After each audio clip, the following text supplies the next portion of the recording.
केस law आहे, famous केस law आहे Bhaskaran versus Shankaran वैद्य बालन. केस law मध्ये काय झालं आहे, भास्करन आणि शंकरन वैद्य बालन कारण मी दोघं भाऊ होते. ते दोघं भाऊ होते, विचार चांगले होते, त्याच्यानंतर नाही बनलं असं. तर भास्करनं शंकरन वैद्य बालननं एक चेक दिला. भास्करन चेक दिल्याच्या नंतर मग काय झालं मॅडम, की जे भास्करन होता ते चेक जमा करायला गेला, पण ते चेक बाउन्स झाला. बाउन्स झाल्याच्या नंतर भास्करनं म्हणजे केस दाखल केली की ॲज पर सेक्शन 138 नुसार शंकरन वैद्य बालन लायबल आहे, त्याला शिक्षा झाली पाहिजे. As per section 138 of negotiable instrument act 1881 नुसार त्याला शिक्षा झाली पाहिजे असं म्हणणं होतं कोणाचं, भास्करचं. भास्करचं म्हणल्यानंतर मी कोर्टात गेलं, हायकोर्टानं आणि डिस्ट्रिक्ट कोर्टाने मान्य पण केलं. मला चुकत असेल नाही मान्य केलं, तर सुप्रीम कोर्टात गेलं.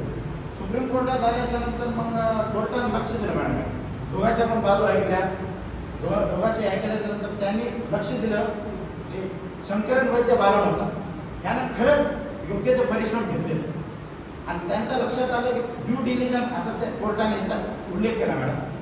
ड्यू डिलिजन्सचा त्यांनी या शब्दात या केसमध्ये वापर केला आणि त्या डिफेन्सनुसार त्यांनी शंकरन वैद्य बालनला लायबल ठरविलं नाही. त्यांनी म्हटलं की योग्य ते सफिशियंट बॅलन्स शंकरन वैद्य बालनच्या म्हणण्यानुसार त्याच्या अकाउंटमध्ये होता आणि खरंच होता. ते कोर्टानं पाहिलं आणि कोर्टानं असं म्हणलं बाबा की जर तुम्ही योग्य ते परिश्रम ड्यू डिलिजन्स घेतले तर तुम्हाला म्हणजे तुम्ही as per section 138 of negotiable instrument act 1881 नुसार लायबल राहणार नाही, कारण की तुम्ही ड्यू डिलिजन्स आणि कोर्टाने आता म्हणजे हे जे डिफेन्स आहे ड्यू डिलिजन्स हे अवेलेबल आहे. समजा तुम्ही योग्य परिश्रम घेतले तर आपण समजा घेऊ शकतो. थँक्यू.